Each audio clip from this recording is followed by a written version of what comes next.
Good morning बच्चों। आज हम लोग सोशल साइंस के हिस्ट्री सेक्शन के चैप्टर 11 राष्ट्रीय आंदोलन 1, ठीक है।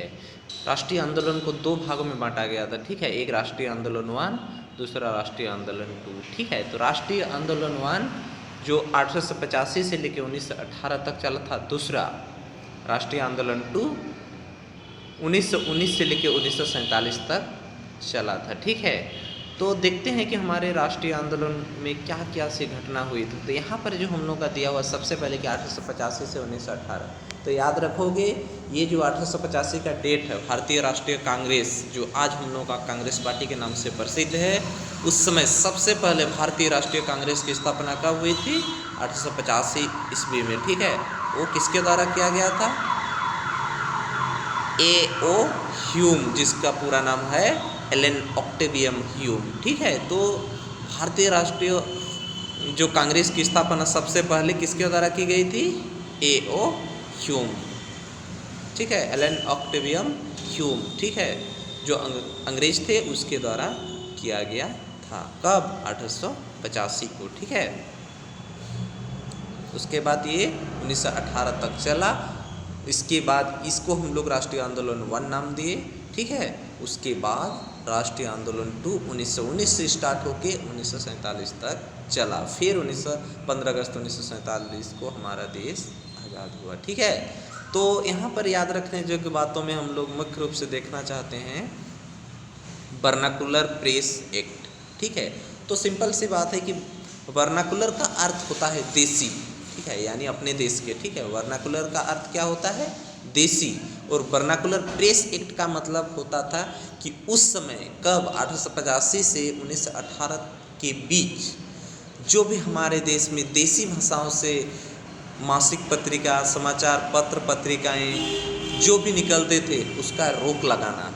वर्नाकुलर प्रेस एक्ट का अर्थ होता है देसी भाषा से निकलने वाले समाचार पत्र तथा पत्रिकाओं को रोक लगाना, ठीक है, तथा अन्य प्रकाशनों को प्रतिबंध लगाना। किसी भी प्रकार जो हम लोगों का देश में देसी प्रकाशन थे, यानी देसी भाषा से निकलने वाले जो न्यूज़पेपर, पत्रिकाएं, पत्र निकलते थे, ठीक है, साप्ताहिक, मासिक, 6 मासिक, इस तरह के जो भी जिस तरह का पत्रिका निकलती थी प्रकाशन के द्वारा उसको प्रतिबंध लगाना था, ठीक है।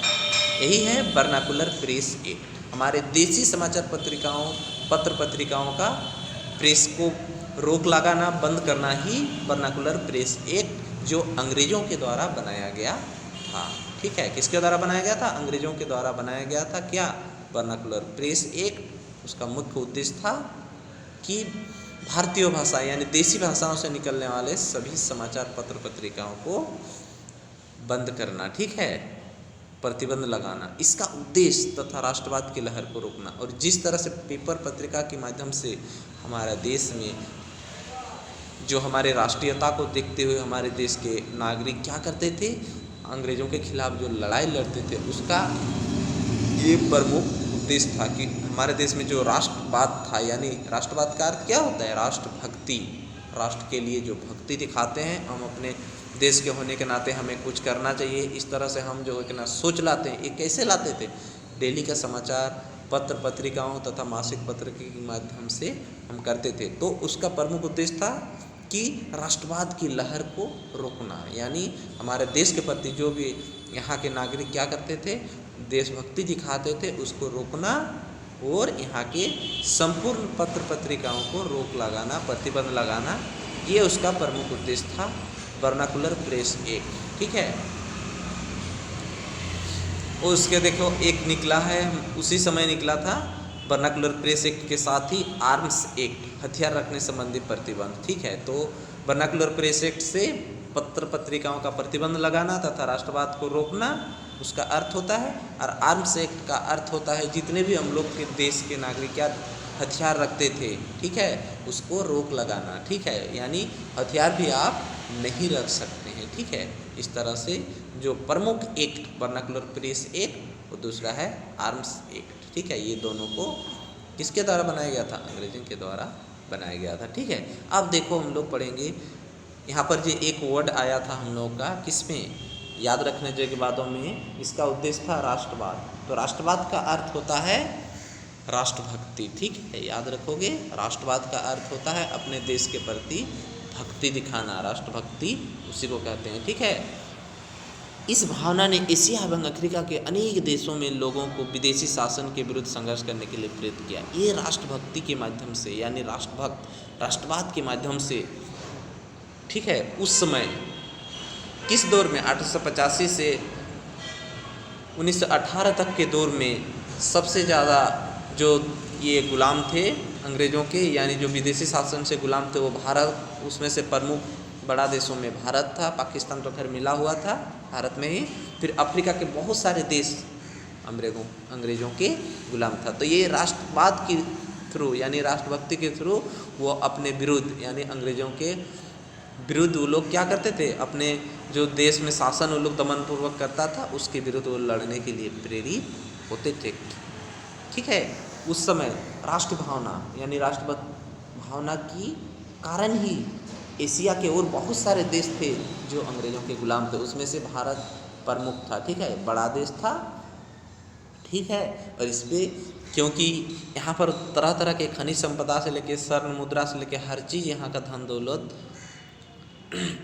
ज़्यादा होने के कारण यहाँ पर अंग्रेज़ों ने ज़्यादा दिन तक कब्जा किया, ठीक है। और एशिया के अनेक देश तथा अफ्रीका के अनेक देशों ने क्या किया, विदेशी शासन, जो जर्मनी इटली तरफ के आते थे अंग्रेज लोग, यहाँ पर आके शासन करते थे, उसके विरुद्ध आवाज़ उठाने का प्रेरित मिला, जिसके परिणाम स्वरूप अनेक नए राष्ट्र का जन्म हुआ। और जब हमारे देश का लोग जागरूक हुए तो अंग्रेज़ों के खिलाफ आंदोलन चलाना स्टार्ट किए, जिसके फलस्वरूप बहुत सारे देश, अफ्रीका तथा एशिया में बहुत सारे देश क्या धीरे धीरे अलग होने लगा, ठीक है। अब यहाँ देखो राष्ट्रवाद का विकास, किस तरह से राष्ट्रवाद का विकास हुआ, यानी राष्ट्रभक्ति का विकास, राष्ट्र के लिए जो भक्ति आदमी को जगने लगा, यह किस तरह से विकास होने लगा, उसके बारे में हम लोग अभी देखने वाले हैं, ठीक है। तो देखो राष्ट्रवाद का विकास अनेक कारक है। राष्ट्रवाद का विकास के प्रमुख कारक देखो, राजनीतिक, आर्थिक, सामाजिक और सांस्कृतिक, ठीक है। ये चार प्रमुख थे राष्ट्रवाद के, जो प्रमुख कारक थे, राष्ट्रवाद के विकास का जो प्रमुख कारक थे, उसमें से सबसे जो प्रायोरिटी किसको दिया है, राजनीतिक, आर्थिक, सामाजिक और सांस्कृतिक, ठीक है। राजनीतिक मतलब तो समझिए, जो राजनीति मतलब हम लोग आज के समय में जो पॉलिटिकल है, पार्टी उटी का गठन करना, तरह तरह का जो संस्थाएं गठन करना, पार्टी गठन करना, उसके बाद आर्थिक स्थिति, धन संपदा, रुपया पैसा, सामाजिक जो समाज को एक साथ लेके चलना, फिर संस्कृति के आधार पे समाज को आगे बढ़ाना, जो कल्चरल को लेके, ठीक है, जैसे हम लोग का रहन सहन, बोलचाल, रीति रिवाज, पूजा पाठ, तरह तरह का जो अपना सांस्कृतिक होता है हम लोग का नाच गान, के परिणाम स्वरूप 19वीं शताब्दी के अंत में राजनीतिक चेतना का उदय एवं विकास हुआ। ये चारों के कारण कब, 19वीं सदी के अंत, यानी 19वीं सदी का अंत मतलब कब हुआ, 1800 से 1900 तक, ठीक है। 1800 से 1900 तक क्या हुआ, वो 19वीं सदी कहलाता है, ठीक है। उसके बाद जैसे 19वीं सदी का अंत स्टार्ट हो गया, 1901 के बाद हो गया, तो 1901 से क्या हुआ, 2000 तक क्या रहा, वो 20वीं सदी रहा। और अभी जो हम लोग का वर्तमान में चल रहा है 2020, ये हम लोग का 21वीं सदी का दौर चल रहा है। तो क्या का विकास हुआ, राजनीतिक चेतना, यानी सोचने समझने का विकास हुआ, ठीक है, उदय हुआ और विकास हुआ, ठीक है। राष्ट्रवाद के विकास का कारण जो यहाँ पर क्लासिफाई करके दिया गया है, राष्ट्रवाद के विकास का कारण, पहला देखो भारत का राजनीतिक एवं प्रशासनिक एकीकरण।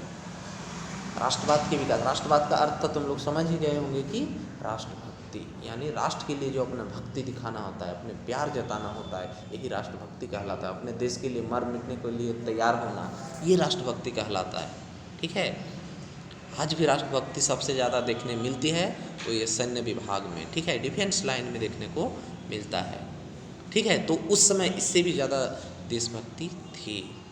और ये राष्ट्रवाद का जो विकास हुआ, इसका सबसे प्रमुख कारण देखो, भारत का राजनीतिक एवं प्रशासनिक एकीकरण, राजनीतिक एवं प्रशासनिक, ठीक है। राजनीतिक मतलब यही जितना भी तरह का इलेक्शन, चुनाव, पार्टी पॉलिटिक्स, ये सब राजनीतिक क्षेत्र में आ गए, जितने भी तरह रूल रेगुलेशन बनाना, उसके साथ प्रशासनिक एकीकरण। प्रशासनिक एकीकरण का मतलब होता है जैसे पढ़ने के लिए जागरूक होना, प्रशासनिक सेवा की ओर अग्रसित करना, पढ़ लिख के समझना, आगे एकीकरण करना, पढ़ लिख के समझ के एकजुटता दिखाना। ठीक है, ये अभी ओरली रूप से हो गया, इसके बारे में हम लोग डिटेल्स भी देखेंगे। ठीक है, दूसरा देखो, पहला क्या है, भारत का राजनीतिक एवं प्रशासनिक एकीकरण। दूसरा, भारत का आर्थिक शोषण। जिस तरह से अंग्रेजों के द्वारा भारत पर शोषण किया जाता था, ठीक है, इसके कारण इन लोगों को क्या जगह, राष्ट्रवाद का विकास का प्रमुख ये भी कारण है। ठीक है, अब कितना दिन आदमी दूसरे के शोषण सहते रहेगा, इसीलिए उसको अंग्रेजों के खिलाफ, विदेशी शासन के खिलाफ आवाज़ उठाना मजबूरी हो गया। ठीक है, अब तीसरा देखो, सामाजिक धार्मिक सुधार आंदोलन। तो इसी बहाने क्या हुआ, जैसे वो आर्थिक शोषण के कारण जो पीड़ित होने लगे तो वो धीरे धीरे एकजुट होने लगे और एकजुट होकर विदेशी शासन यानी अंग्रेजी शासन के खिलाफ वो आवाज़ उठाने लगे। ठीक है, उसके बाद देखो,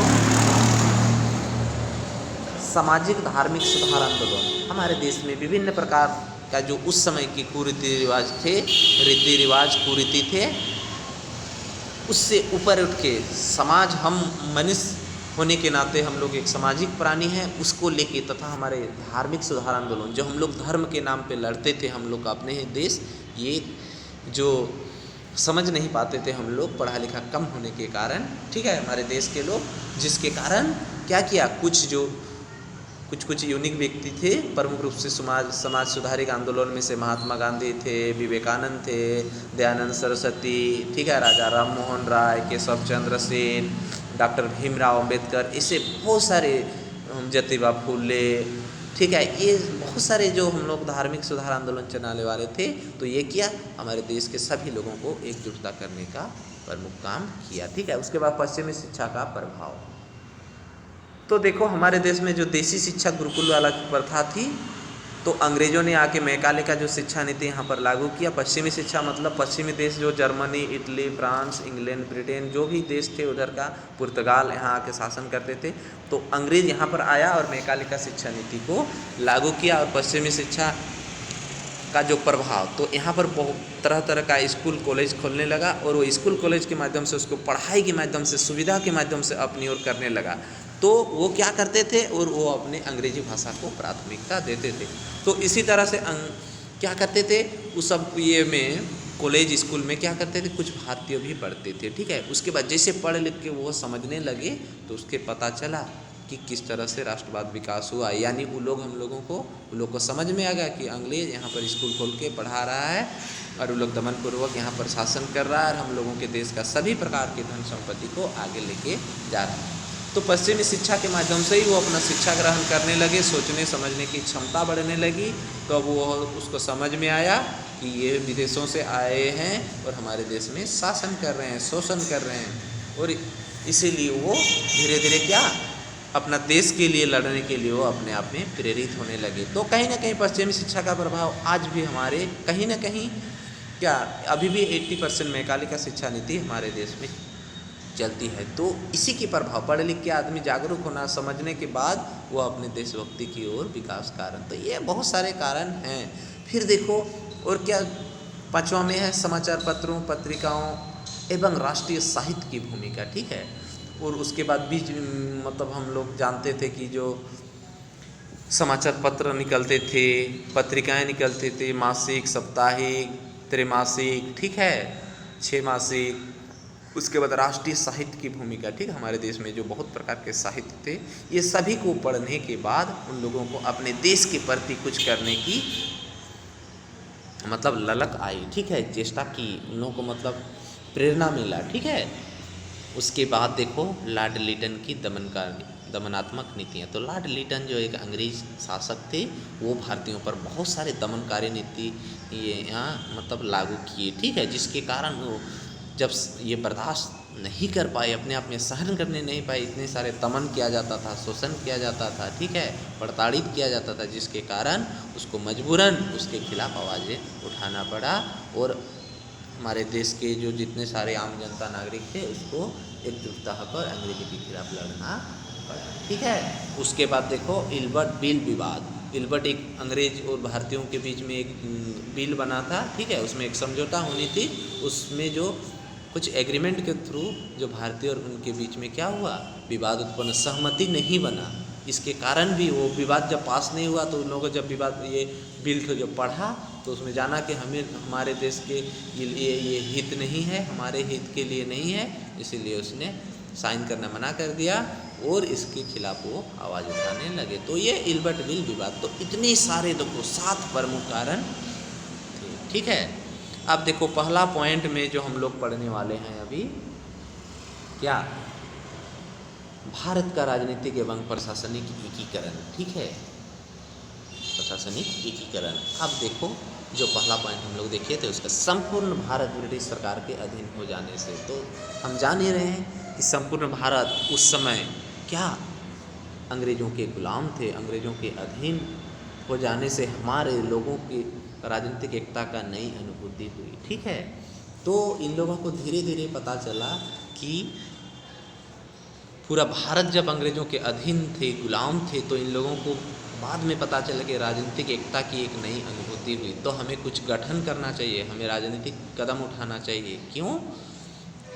क्योंकि इसी के माध्यम से हम एकजुटता हो जाएंगे, उसके बाद हम लोग इसके खिलाफ लड़ेंगे, तभी हम सकेंगे। ठीक है, तो ये प्रमुख इसका जगने का कारण क्या था कि ब्रिटिश सरकार के अधीन हो जाने से हमारे लोगों को राजनीतिक एकता की नई अनुभूति हुई। ठीक है, तो कितना दिन आदमी शोषण सहेगा। ठीक है, तो धीरे धीरे उसको पता चल गया कि नहीं, अब हम इतना शोषण नहीं सह सकते हैं, जिसके कारण वो राजनीतिक एकता, ठीक है, जो यूनिटी अपने आप में, पॉलिटिकल यूनिटी, प्रत्येक मतलब जगह पे जा के उसको समझाना, उसको बताना कि देखो आज इन लोग के द्वारा हम लोग के देश में किस तरह का शासन किया जा रहा है, हम सब मिल के इसके खिलाफ लड़ेंगे। इस तरह से करके राजनीतिक एकता की नई अनुभूति हुई। अब देखो, समान कानूनों एवं अखिल भारतीय प्रशासनिक तंत्र ने संपूर्ण देश को एक राष्ट्र के सूत्रों में पिरो दिए। ठीक है, तो समान कानून, एक कानून तथा अखिल भारतीय प्रशासनिक तंत्र। ठीक है, प्रशासनिक तंत्र मतलब एक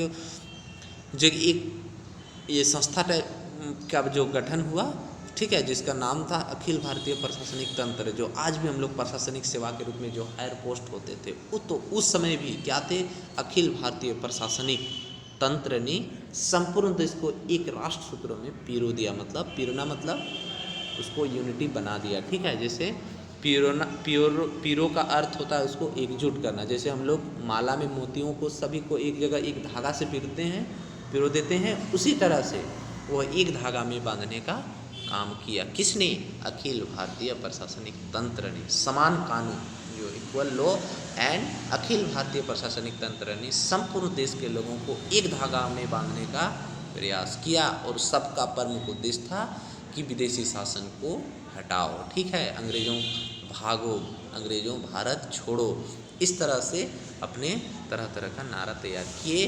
ठीक है, तो ये अंग्रेज़ों मतलब विदेशी शासन से प्रताड़ित, बंद करो, यहाँ से हटो, इस तरह से अपना अपना जो उस समय के लिए तरह तरह की आवाज़ उठाए थे। ठीक है, तो देखो, यातायात एवं संचार के आधुनिक साधनों ने लोगों का एक स्थान से दूसरों के आने जाने तथा दूसरे स्थान से मिलने जुलने का सक्षम कर दिया। ठीक है, तो उस समय हमारे देश में अंग्रेज़ों ने बहुत तरह के यातायात के साधन, जैसे रेल सेवा, कुछ बड़े बड़े मेट्रो सिटी सब में क्या बस सेवा भी लागू कर दी थी, ट्रॉम चलते थे। ठीक है, आज भी तुम लोग कलकत्ता कोई गए होंगे तो देखते होंगे कि टॉम जो चलते हैं, ट्रॉम जो चलते हैं।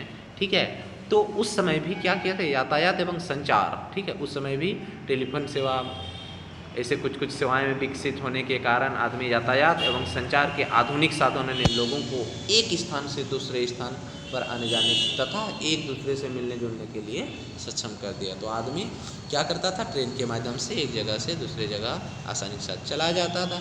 अब वे एक दूसरे से अपने कष्टों एवं दुख दर्दों के विषय में बातचीत कर सकते थे, और इसी तरह से वह एक दूसरे से बातचीत करके अपने दुख को व्यक्त करना, शेयर करना, ठीक है, तथा अपने दुख दर्द के बारे में बातचीत करके उसके बाद वह यूनिटी दिखाते थे, अपने एकता दिखाते थे।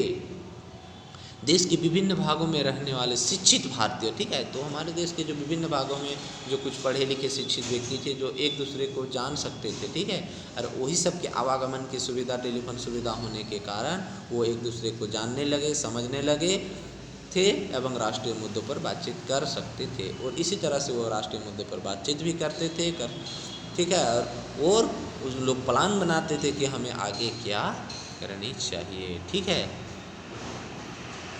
दूसरा में देखो क्या था, भारत का आर्थिक शोषण। भारत का आर्थिक शोषण, किस तरह से आर्थिक शोषण होता था। भारतीय कृषक निर्धन बने रहे, ठीक है। तो यहाँ भारत में जो किसान थे, ठीक है, वो निर्धन ही बने रहे, ठीक है।